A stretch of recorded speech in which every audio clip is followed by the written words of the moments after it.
कर पाया और ईरान की तरफ से परमाणु खतरा इजराइल के वजूद के लिए गंभीर खतरा बन चुका है। ऐसे हालात में अमेरिका का इजराइल से धोखा अब एक ऐसी जंग का कारण बनने जा रहा है जहां या तो अब ईरान बचेगा या फिर इजराइल।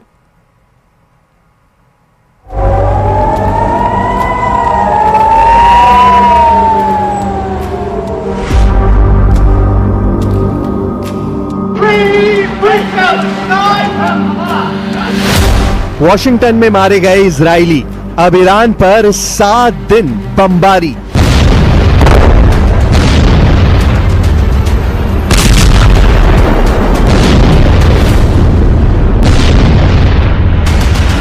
अमेरिका के वॉशिंगटन में 2 इजरायलियों को जिस तरह से फिलिस्तीनी समर्थक ने गोली मारकर हत्या की है, उसने इजराइल के प्रधानमंत्री नेतन्याहू का गुस्सा 7वें आसमान पर पहुंचा दिया है। अमेरिका की खुफिया रिपोर्ट्स में दावा किया गया है कि इजराइल बहुत जल्द ईरान के परमाणु ठिकानों को टारगेट करके लगातार 7 दिन तक भयंकर बमबारी कर सकता है। खबर तो यहां तक है कि ईरान ने पहले से ही इजरायली और अमेरिकी हमलों को देखते हुए अपने सबसे खास परमाणु ठिकानों के चारों तरफ जबरदस्त एयर डिफेंस बना दिया है। दावे तो यहां तक किए जा रहे हैं कि अंदर खाने रूस ईरान की मदद कर रहा है। इधर ईरान के सुप्रीम लीडर अली खामनेई ने साफ कहा है कि अमेरिका और इजराइल परमाणु समझौते की आड़ में ईरान पर बड़ा हमला करने की फिराक में है। अली खामनेई ने तो राष्ट्रपति ट्रंप पर भड़कते हुए कहा है कि राष्ट्रपति ट्रंप ने अभी तक परमाणु डील को लेकर ईरान को कोई समझौते का प्लान या चिट्ठी नहीं भेजी है। इधर जब से वॉशिंगटन में इजरायली दूतावास के 2 कर्मचारियों की गोली मारकर हत्या की गई है, उसके बाद से पीएम नेतन्याहू ने ऐलान कर दिया है कि इस वक्त इजराइल दुनिया में अकेला है और वो अपने दम पर गजा, यमन और ईरान तीनों से सख्ती से निपटेगा।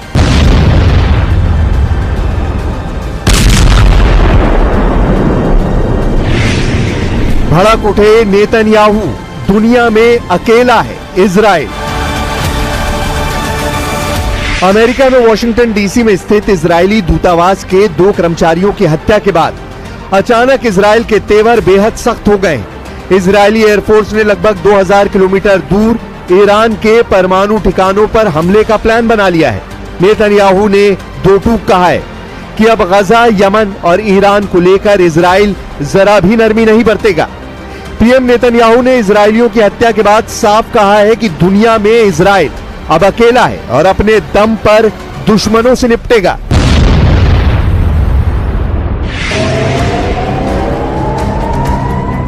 अमेरिका की राजधानी वॉशिंगटन डीसी में इजरायली दूतावास के 2 कर्मचारियों की गोली मारकर हत्या कर दी गई। ये घटना 21 मई की रात करीब 9:05 पर यहूदी म्यूजियम के बाहर हुई। टाइम्स ऑफ इजराइल के मुताबिक हत्यारे ने फ्री फिलिस्तीन का नारा लगाकर दोनों को नजदीक से गोली मारी है। मृतकों में एक पुरुष और एक महिला शामिल है। हमले में यारोन लिस्चिंस्की और उनकी प्रेमिका सारा मिलग्रिम की मौत हो गई है। घटना के वक्त दोनों कर्मचारी कैपिटल यहूदी म्यूजियम से बाहर निकल रहे थे। इजरायली दूतावास के प्रवक्ता ने कहा कि दोनों ने हाल ही में सगाई की थी और जल्द ही शादी करने वाले थे। पुलिस ने आरोपी को गिरफ्तार कर लिया है। उसकी पहचान इलियास रॉड्रिगेज के रूप में हुई है। उसकी उम्र 30 साल है। वो शिकागो का रहने वाला है। गिरफ्तारी के दौरान वो फिलिस्तीन को आजाद करने के नारे लगा रहा था। हैरानी की बात तो ये कि जिस जगह हत्या हुई वहां से कुछ फासले पर ही एफबीआई का एक दफ्तर मौजूद है। टारगेट पर परमाणु ठिकाने, अब ईरान पर 7 दिन बमबारी। एक बार फिर इजराइल बुरी तरह से घिरता जा रहा है। गाजा में इजरायली कार्रवाई के विरोध में पूरी दुनिया, खासतौर से ब्रिटेन, फ्रांस, जर्मनी और अरब देश इजराइल के खिलाफ सख्ती से विरोध पर उतर आए हैं। ब्रिटिश पीएम कीर स्टारमर ने गाजा में इजराइल के जबरदस्त हमलों को देखते हुए 2 टूक कह दिया है कि ब्रिटेन इजराइल से अपने व्यापारिक संबंध खत्म कर सकता है। जबकि अमेरिका के पूर्व उपराष्ट्रपति माइक पेंस का दावा है कि राष्ट्रपति ट्रंप और प्रधानमंत्री नेतन्याहू के बीच बातचीत पूरी तरह से बंद हो चुकी है। यानी इस वक्त इजराइल पूरी तरह से अकेला पड़ गया है। ऐसे हालात में नेतन्याहू का बौखलाना साबित करता है कि अब इजराइल अमेरिका की परवाह किए बिना गजा से लेकर ईरान तक भीषण हमला करेगा। इजरायली मीडिया ने दावा किया है कि अमेरिकी खुफिया एजेंसियों को पता चला है कि इजराइल ने 7 दिन तक ईरान पर भयंकर हमला करने का प्लान बनाया है।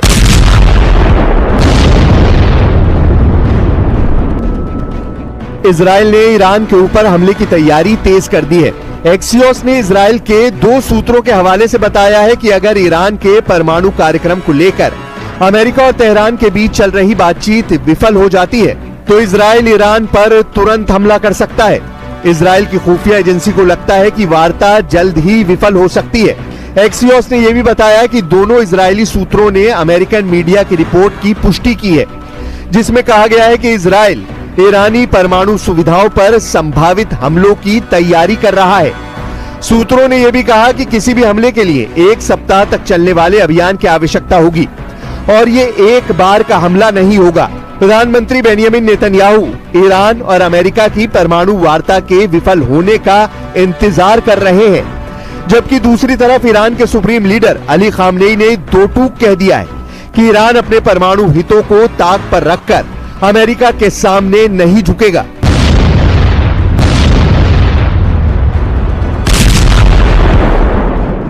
איראן נשארה איום רציני מאוד על ישראל. אנחנו כמובן בתיאום מלא עם ארצות הברית, מדברים איתם כל הזמן, ואנחנו מקווים, הם יכולים להשיג הסכם שימנע מאיראן נשק גרעיני. זה אומר שהוא ימנע מאיראן את היכולת להשאיר. अमेरिका को नई खुफिया जानकारी मिली है जिससे पता चलता है कि इजराइल ईरानी परमाणु प्रतिष्ठानों पर हमला करने की तैयारी कर रहा है। ये जानकारी ऐसे समय में आई है जब ट्रंप प्रशासन तेहरान के साथ कूटनीतिक समझौतों पर काम कर रहा है।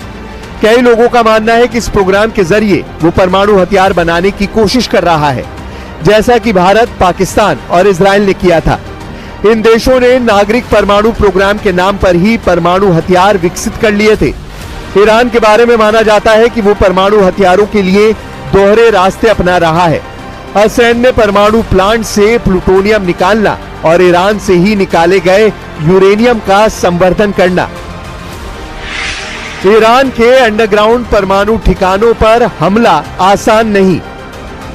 ईरान इजराइल की सीमा से 2100 किलोमीटर दूर है। इजराइल उसके परमाणु ठिकानों को बर्बाद करने के लिए एक असाधारण और मुश्किल सैन्य मिशन शुरू कर सकता है, जिसमें मुख्य रूप से लड़ाकू जेट शामिल हो सकते हैं। इन लड़ाकू विमानों को हवा में ईंधन भरने और अपने लक्ष्यों तक पहुंचने के लिए काफी दूर तक उड़ान भरने की जरूरत होगी। लेकिन यहां भी एक समस्या है। इजराइल की वायुसेना के पास ईरान के ऐसे परमाणु ठिकानों को नष्ट करने के लिए ना तो प्लेटफॉर्म है, ना ही विशेष हथियार। फोर्डो और नतांज जैसे अंडरग्राउंड परमाणु ठिकानों को नष्ट करने के लिए इजराइल को GBU-57 मैसिव ऑर्डिनेंस पेनिट्रेटर यानी MOP जैसे बम की जरूरत होगी, जिसका वजन 12 टन से ज्यादा है और 6 मीटर लंबाई है। GBU-57 यानी MOP मिट्टी में 61 मीटर नीचे घुसकर विस्फोट कर सकता है, लेकिन इसे केवल B-52 और B-2 जैसे अमेरिकी भारी बमवर्षक विमान ही ले जा सकते हैं, जो इजराइल के पास नहीं है। यानी इजराइल अपने दम पर ईरान के परमाणु ठिकानों को नष्ट नहीं कर सकता, उसे अमेरिका की जरूरत होगी और अमेरिका इजराइल की मदद को इस वक्त तैयार नहीं है।